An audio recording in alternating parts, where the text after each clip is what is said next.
So, Brother Garfield, can you tell us a bit about yourself? Oh man, where do you want me to begin? I mean, I've been in the States for over 20 years, and I've been a part of the conscious community on and off for those 20 years, and actually more than 20 years.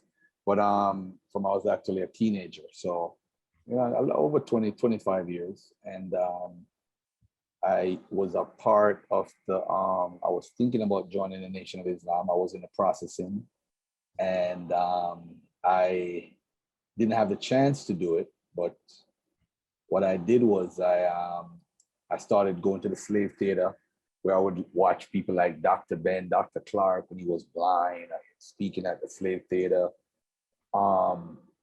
People like Wade Nobles and Shaka Musa Barashango, so those type of folks I was listening to for a while.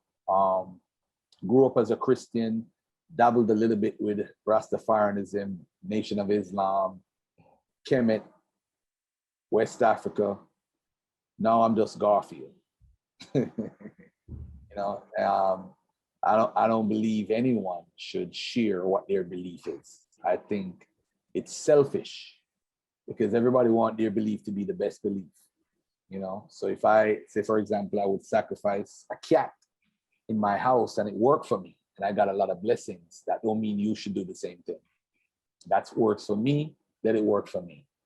You clearly identified a gap in the market and a gap in people's knowledge that prompted you to write this book. What was that gap?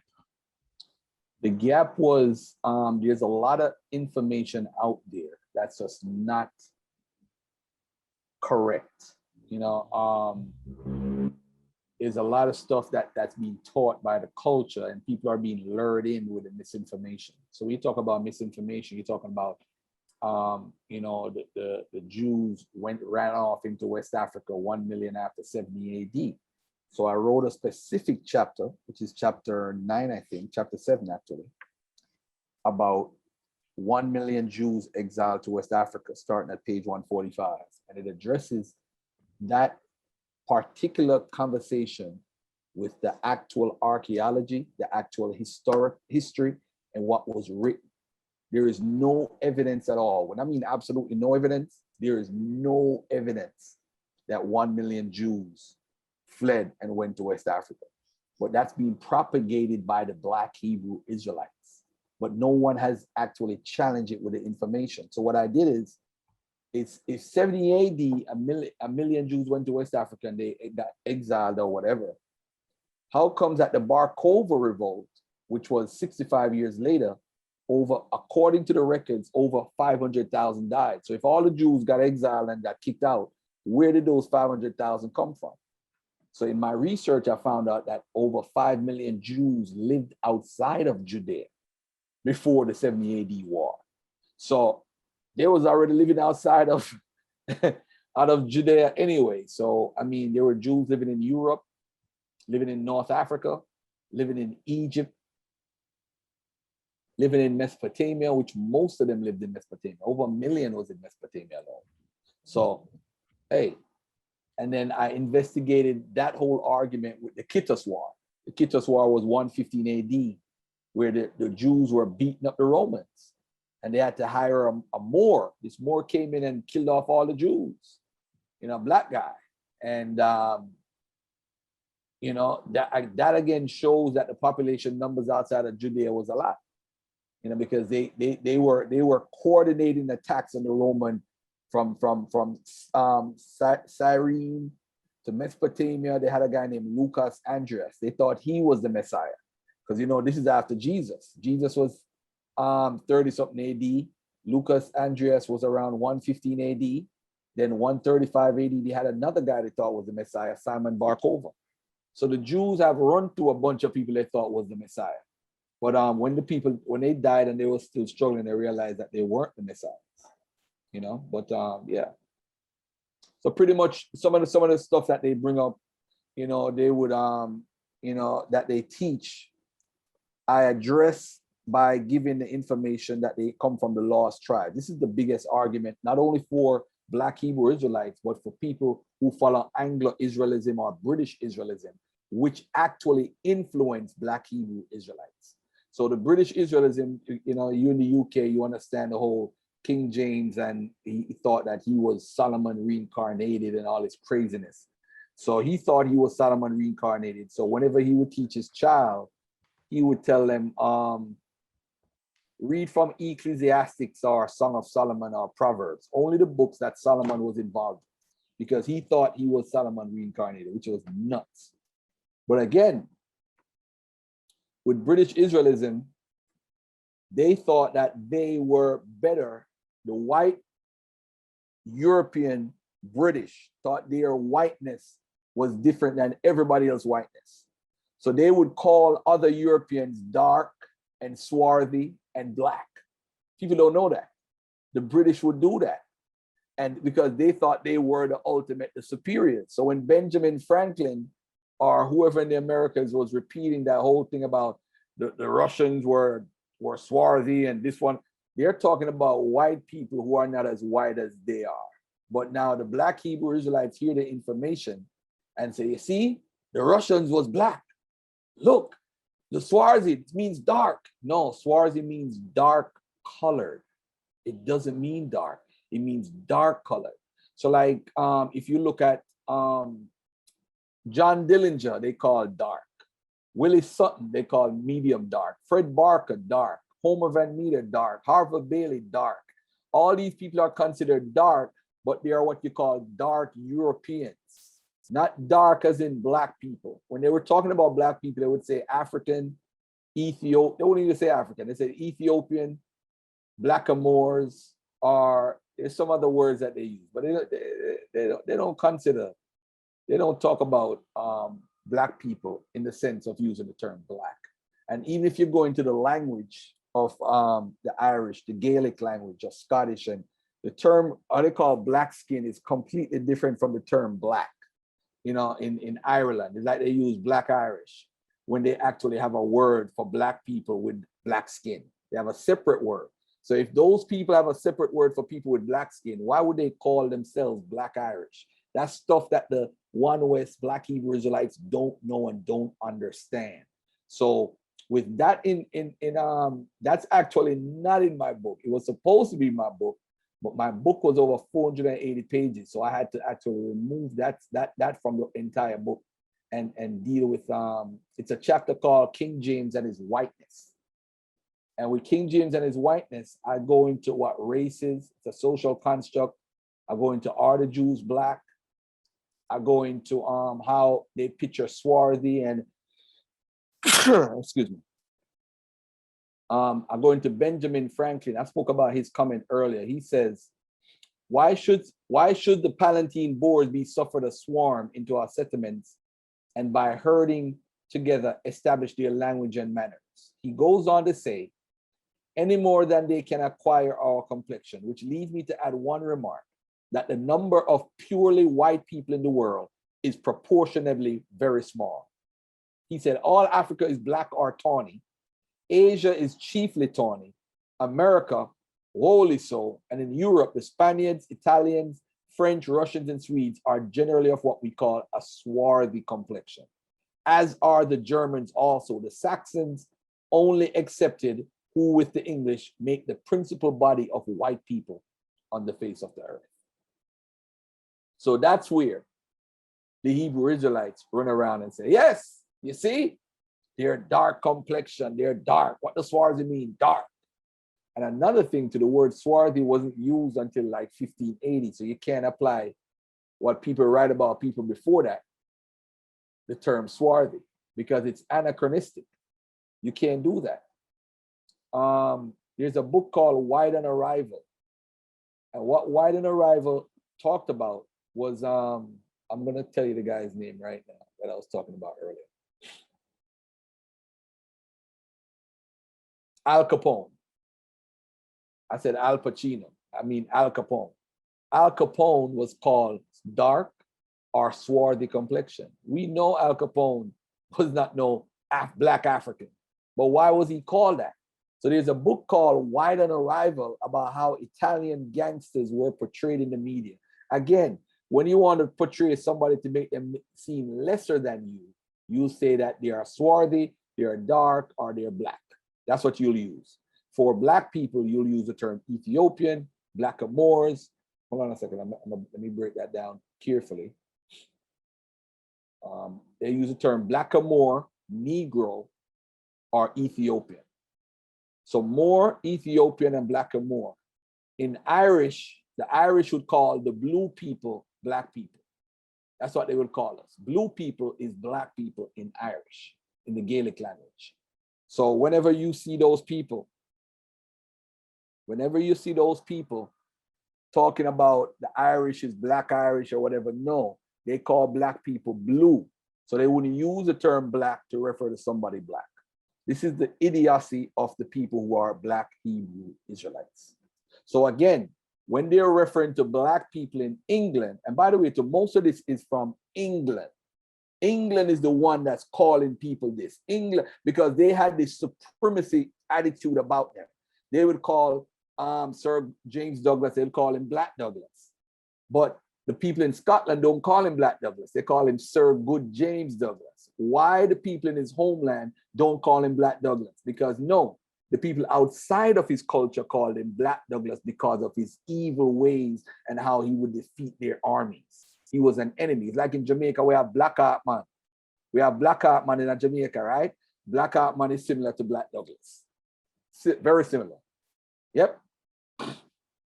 So that leads me on to how instrumental is or was Jack Feiglovich in black people believing that they were Jews? Jake Feiglovich in the chapter called Ethiopia is Not Ethiopia, I actually show a picture of Jake Feiglovich at the end of the chapter. Yeah. I had to add him up in here, man. I had to throw his butt up in here, man. You ain't gonna get away, Mr. Feiglovich. Really Feiglovich. Yeah, so I have a picture of him right here. That's him on the horse right there. He was actually hired, bro, by Baron de Rothschild. It's not even a conspiracy. This is actually, I actually used the Haaretz magazine to talk about Feiglovich. Let me tell you right here. Feiglovich was born in Lodz, Poland in 1881 and visited Ethiopia for the first time in 1904. He received a grant from Baron Edmund de Rothschild to look for black Jews. Newspaper reported at the time. Yeah. Yep. But the purpose was, it was a Zionist effort because they want to align themselves with the Jews. Because look what Feiglovich said. Feiglovich said, no, was it Feiglovich or Ollendorf? Feiglovich said that the reason why they were black, hold on, let me go back to this chapter. Look at this. He said they were black because, let me go earlier in the chapter and give you this quote. Yeah, he said, I'm gonna tell you why he said they were black, which is crazy.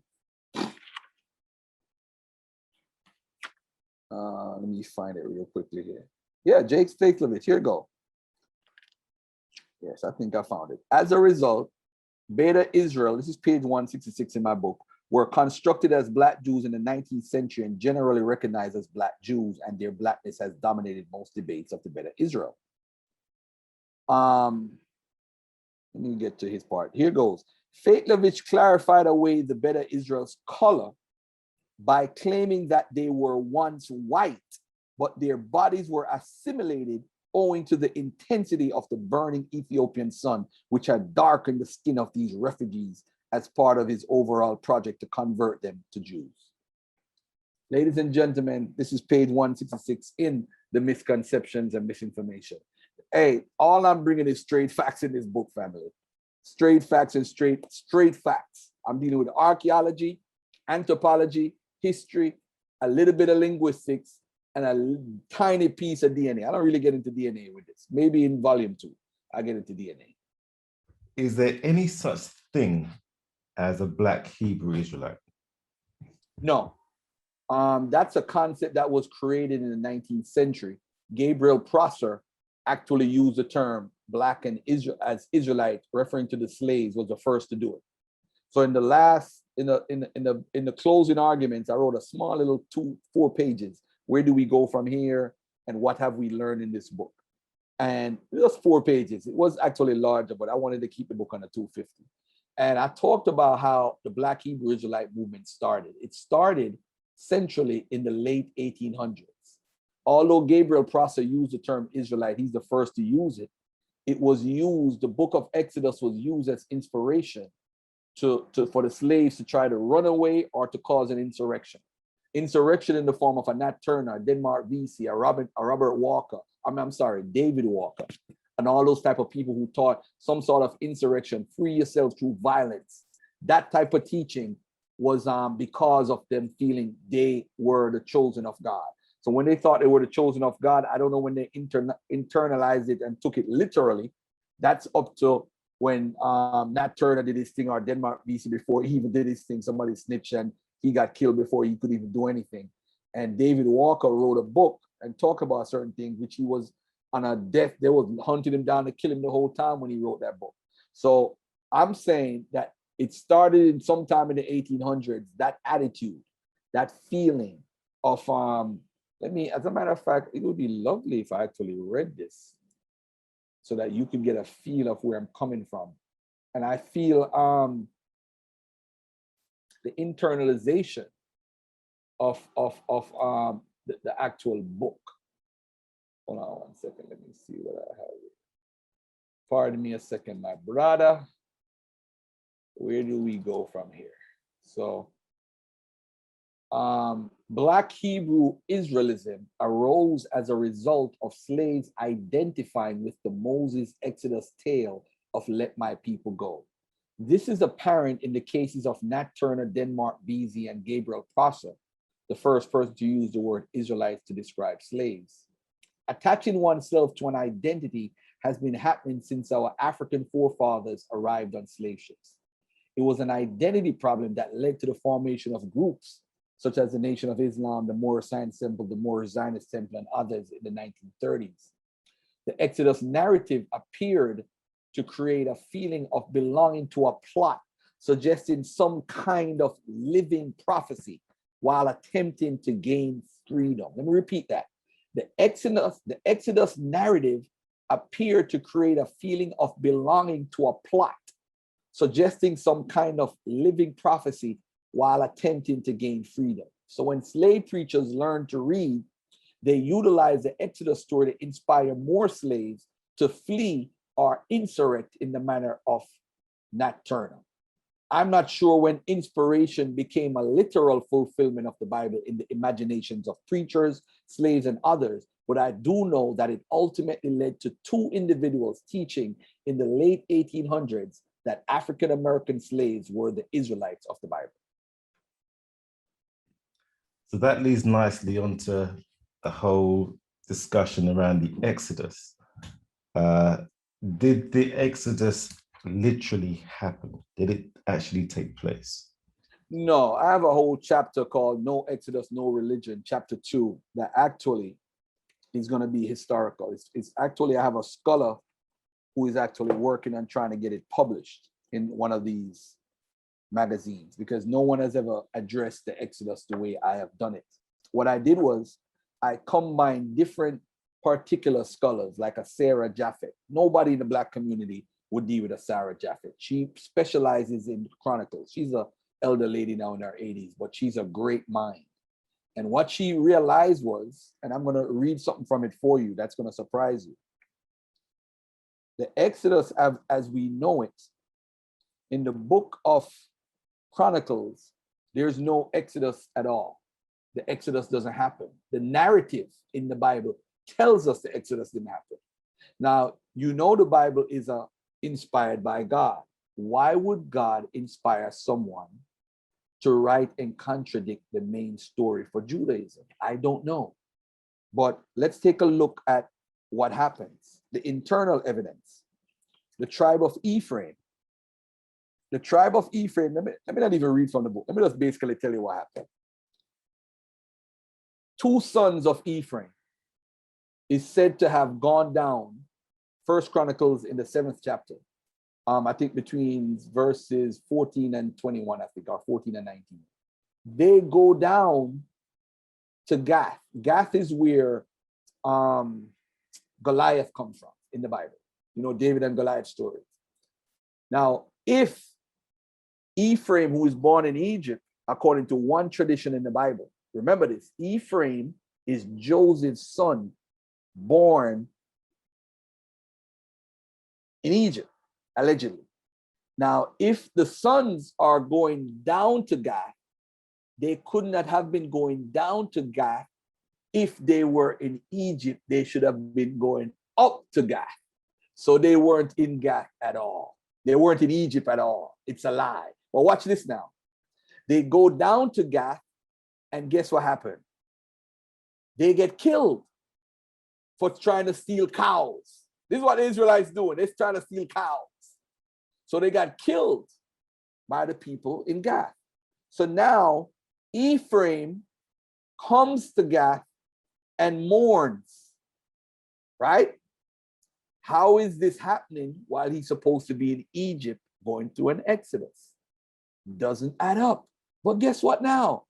Ephraim now has another child with somebody in Canaan, right?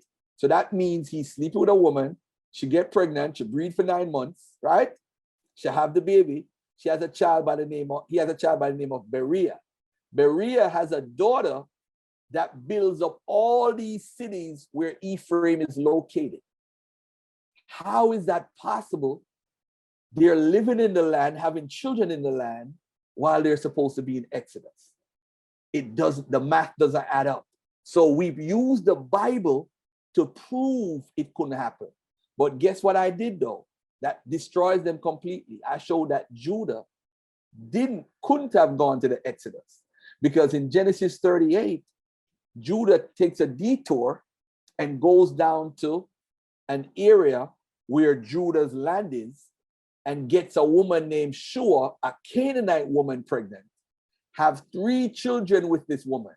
Now, remember, if these children grow up, marriages in Hebrew tradition, it could be from 16 to 18. It's possible, as young as that. But look at this.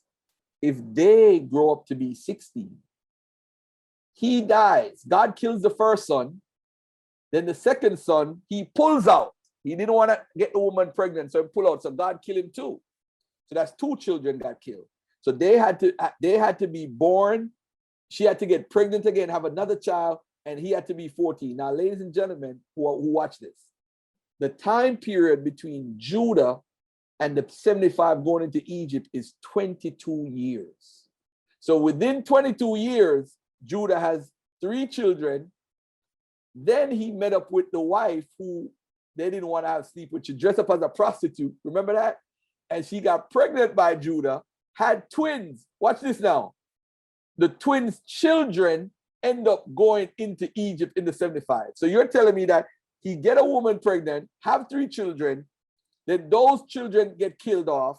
Then now Judah, so now we go to 1 Chronicles 4:21, and it has the same story right now. It's like a continuation. So now Chronicles, although it's an older 4th century writing, it has a tradition that's older.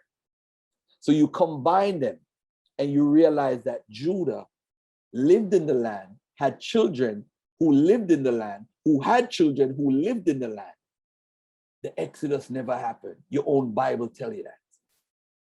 And let me not even go to Ezekiel 16, not verse 3, verses 24 to 45. It breaks down how the Amorites are actually the Canaanites, and that they say that your father was an Amorite. They're really referring to the Canaanites. In the Bible, the Canaanites, the indigenous Canaanites are called Amorites.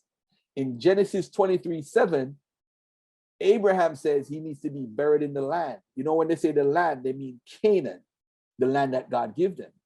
He said to the person, he's going to be buried in Hittite land. Hittite land was called Canaan in that particular verse, Genesis 23:7. So when they say they come from the Amorites and the Hittites, they're actually telling us that they are Canaanites. And that's what the Israelites are. They are indigenous Canaanites who wanted to disassociate themselves with the crazy ways of the Canaanites. So they wrote a history saying, we ain't those people. We come from Egypt. So Exodus, didn't happen. Okay. So keeping with the theme of your book, Misconceptions and Misinformation, did Moses write the first 5 books of the Bible? Wow. Wow. I wrote this chapter for my brother, Sarnetta, specifically for Sarnetta. It's the last chapter in the book. Did Moses write the Torah, doublets, and contradictions? For several generations, the Pentateuch was thought to be composed by Moses. In the Talmud, we find this out. Academics maintain that nothing like that might have happened. 2, over time, the books of the Old Testament were written by various writers with distinct goals and revised by scribes. Today, one school of thought is referred to as the documentary hypothesis. Now, let's take a look at this. In Genesis, it says, in the name of God, the perfect explanation of modifying language is found. In the beginning, God formed the heavens and the earth, says the Bible, Genesis 1:1. God is referred to as Elohim in the first account of life. However, from Genesis 2:4 onwards, a second and distinct account of development starts, in which God is now referred to, no longer as Elohim, as Yahweh.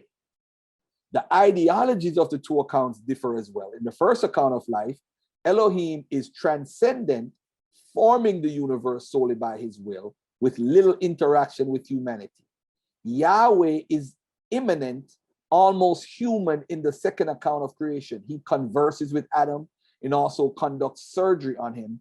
These 2 radical opposite conceptions of God were clearly conceived by 2 different men. The reports of development dispute one another, demonstrating unequal authorship. On Thursday, Elohim makes the birds, and on Friday, he creates man and woman together. In the second story, Yahweh creates man first, then the creatures, and finally, after failing to find a companion for man among them, he creates woman from the rib of man. Different authors had to write these strikingly different tales. Did Moses write this? The Edomite kings in Genesis 36. I'm gonna give you a serious dagger right now. Another kind of geographical anachronism considers the author's point of view as seen in Deuteronomy 1:1, 5, 4:41, 43, 46, 47, and 49. These are the words which Moses spoke to all Israel across the Jordan in the wilderness. Watch this now. 5. Across the Jordan in the land of Moab, Moses undertook to expound this law, saying, now, verse 41, 4:41. Then Moses set apart 3 cities across the Jordan to the east. Watch this. Verse 43. Beyond the Jordan, east of Jericho, they designated Bezer in the wilderness on the plain from the tribe of Reuben. Watch this. Across the Jordan in the valley opposite Beth Peor in the land of Sihon, king of the Amorites, who lived at Heshbon, whom Moses and the sons of Israel defeated when they came out from Egypt.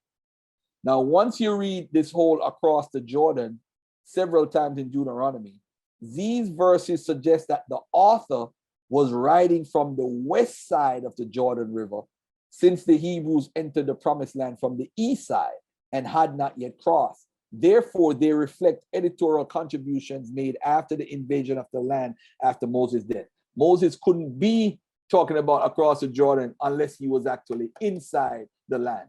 So that's craziness. But anyway, Moses has shown that the towns, archaeology has shown that the towns and cities listed in the Pentateuch did not exist during Moses' time. They were either deserted or unoccupied if they did survive. Moses couldn't have written about places he didn't know about. So I'll go into Genesis 10, verse 11. Nineveh, the foremost city of Assyria. In Moses' day, Assyrian top city was Ashur. He couldn't have been writing about Nineveh, but Nineveh wasn't the top city around until the 7th century BC. Exodus 13, verses 17, Philistines could not block Israelites because they were not in the region until the 12th century BC, when Pharaoh Ramesses III mentions them. The king of Arad attacks Israel. Arad existed as a deserted city since 2200 BC. Moses has Israel destroy Heshbon, the capital of Sihon, the Amorite. It didn't exist before 1200 BC. So he couldn't write them, so that's Moses for you. He's out the door.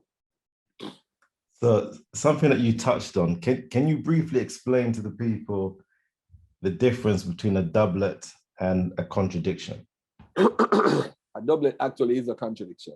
It actually is. But a doublet is like in Genesis 21-18, Abraham goes down to Abimelech in Gerar. In Genesis 20, well, doublets is not a contradiction. Doublets is just the same. I'm sorry, let me take that back. Doublets is not contradiction, but it can be in a sense. And I'm going to tell you why in a second. Abraham goes down to Abimelech in Gerar. In Genesis 26, 6-11, Isaac goes down to Abimelech in Gerar. The reason why I read that one as an example, because when you look at the story of Beersheba, which I talked about the other day, if you notice, Abraham is said to have named Beersheba because of him. Then the same Abimelech story, Isaac now gave it the name Sheba, which Beersheba came from. He now gives it the name. So those stories contradict each other. It's a doublet also and a contradiction. But not every doublet is a contradiction, because what happened is, I believe the Isaac traditions are earlier than the Abraham traditions, and how somebody just came back and wrote the Abraham traditions to write him in the system. But I think he in the Bible tradition, a lot of the Isaac stories are now Abraham stories. So that's why you have doublets. But I actually labeled a lot of doublets from Genesis, Exodus, Numbers, Leviticus, Deuteronomy, Numbers, and then I go into contradictions. So then I start laying out the contradictions of the Bible. I just did like four. I think 4 contradictions or 5. Yeah, 4. 4 basic ones.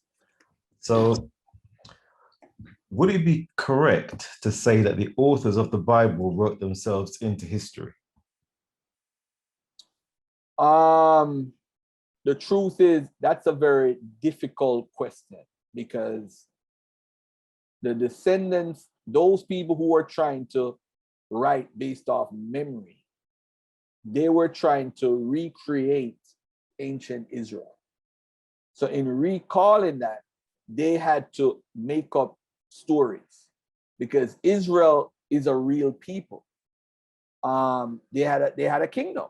It's just that they weren't an empire. But the way how the writers wrote the story is like they were this big empire that controlled the Levant. So that's where they get into trouble.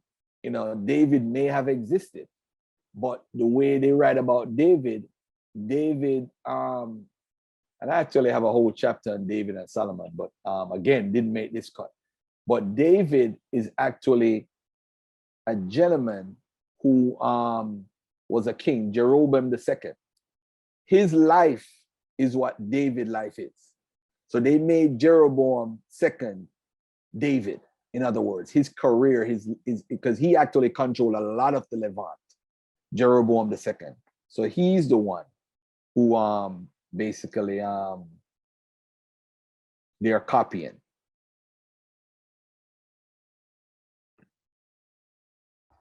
So one of the things that I've heard a phrase that I've heard you coin, and I classify this as your phrase, as stories have no boundaries.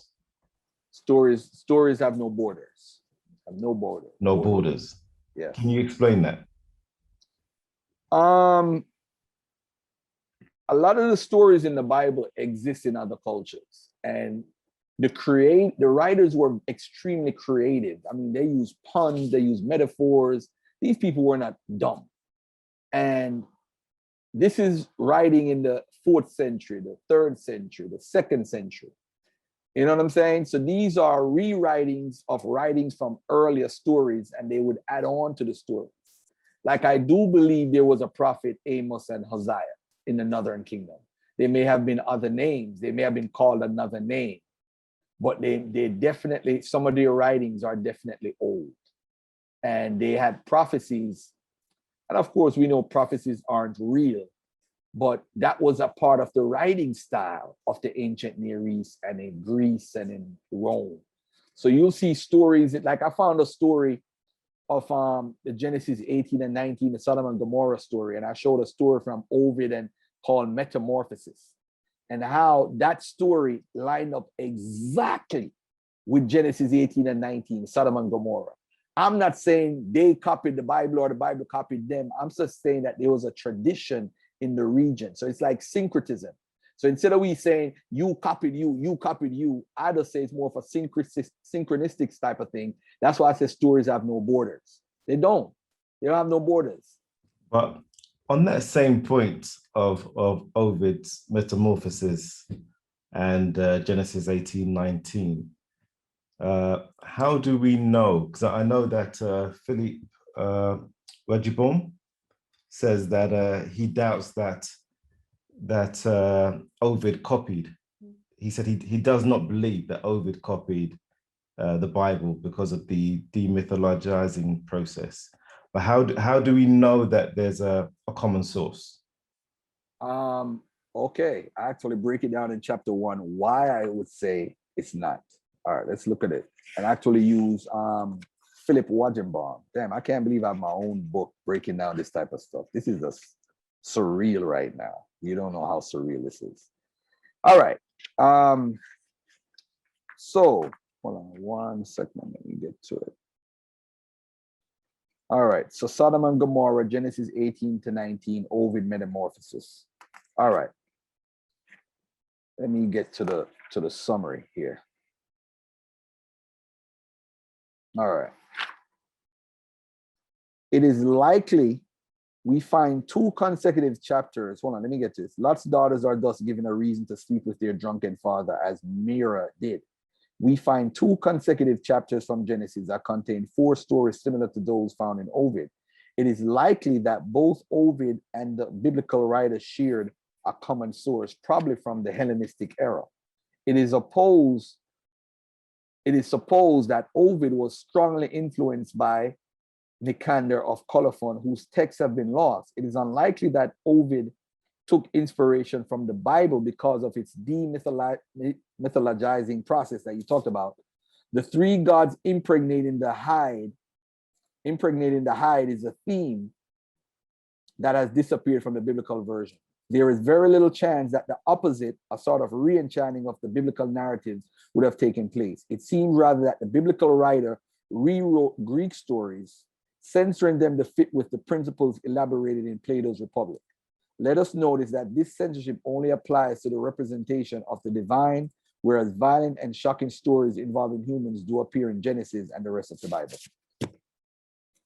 I hope that answered your question. That does. Now, on the flip side of that, we have stories in Acts, like Acts 14, that bears a very similar resemblance to Ovid's writings of Bacchus and Philemon. Would that be an example of the author of Acts, for want of a better word, copying Ovid in that scenario? I don't touch on the New Testament with this book, but I don't think, though, remember, you're living in a Greco-Roman world, so those Greek stories were definitely around, and it's possible. I've seen Dennis McDonald break that down, and he makes a very convincing argument. I'm not well rehearsed or well versed in that argument, but I do know he makes some strong arguments with Mark and the Greek stuff. So yeah, some definitely good arguments are made. Mm-hmm. One of the challenges that I encounter all the time is, how is it that from your research, how is it that the Bible has managed to capture the minds of Black people to believe that the Bible is literal? They literally believe Adam and Eve. The whole literalism, I find, especially amongst Black believers, is literal. A lot of Bible believers, whether they're Black Hebrew Israelites or not, take the Bible literal. is because of our upbringing. We grew up in a Judeo-Christian society, and that's the basis of where we all get our commandments, our ethics, our moral values, and everything. My parents raised me up in a Christian household, and what they taught me, I've carried with me from I was 8 years old until now. So, and they use a Judeo-Christian mindset mentality. So I can't knock the Bible for doing that, but I do think when you grow up, I remember my brothers came to my house on Saturday, and they said to me, "So what do you believe, man?" I said, "Listen, man, ain't none of this stuff. What you believe is real. You can't guarantee that it's true. You can't guarantee it. So it's, in a sense, it's kind of selfish to go around and preach, in my opinion, that this is the word of God and so forth, based on your opinion and what you believe. I think it's selfish. It doesn't give the potential believer the opportunity to have a vaster mindset with science and mathematics and different type of mentality and thoughts. It does say, hey, you know what, this is true. If you don't believe this, you're going to hell. So they scare you to believe in it, you know, and that is just so wrong, so wrong. But again, everybody has the chance to believe what they want, but going around and talking like it's a guarantee is just wrong. So my understanding is that you have other books in the pipeline. Can you briefly touch on those? What can we expect? Well, I have the misconception of the volume 2. I get into Deuteronomy 28. I get into actually destroy that whole concept of Deuteronomy 28. And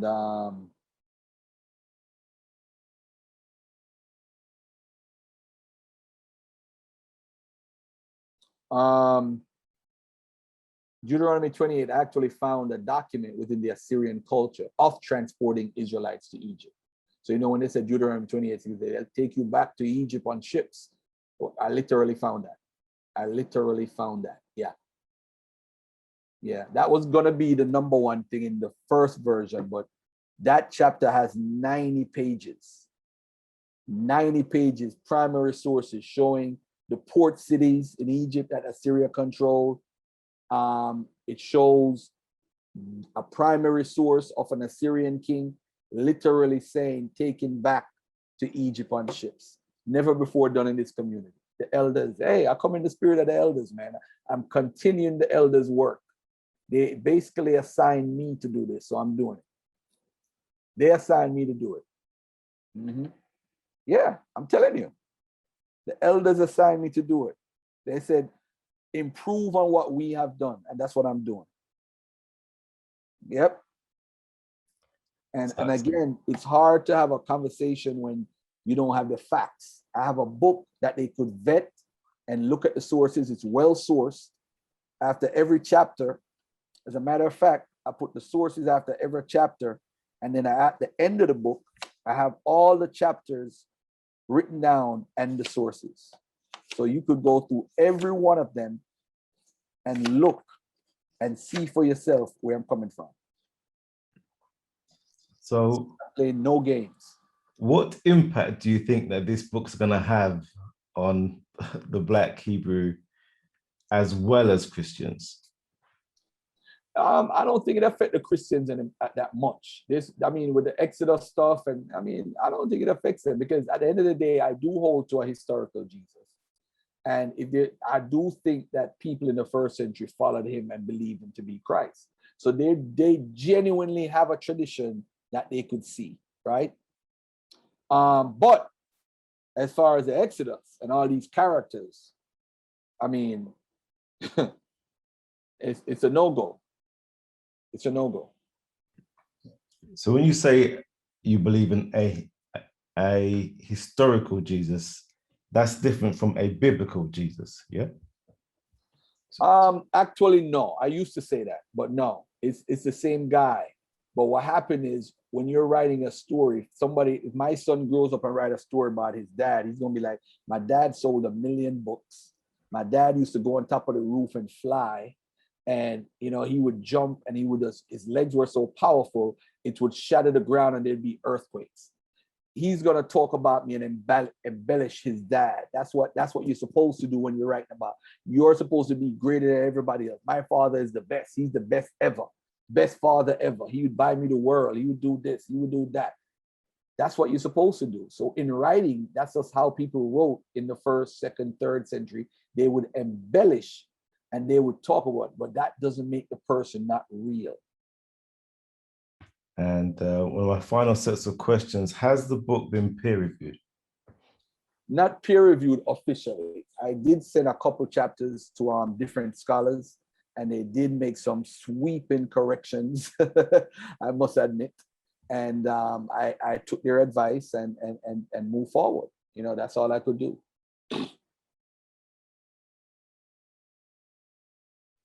And in closing, can you tell everybody how we can get the book? Yeah, you could go to the website, www.brothergarfielduniversity.com, brothergarfielduniversity.com. It should be up and running right now. If not, definitely by Wednesday morning, and they could purchase the book. It's going to be on Amazon, probably like in a month from now, because I do want to go full independent. But for people like who live in the UK and France and South Africa and Africa, I would rather them order it through Amazon. You know, but definitely I would like to sell my first 1,000 books from my website. Okay, Brother Garfield, is there anything you want to say in closing? Yeah, in closing, the purpose, let me actually, let me bring something up to read. I have a whole thing, where do we go from here?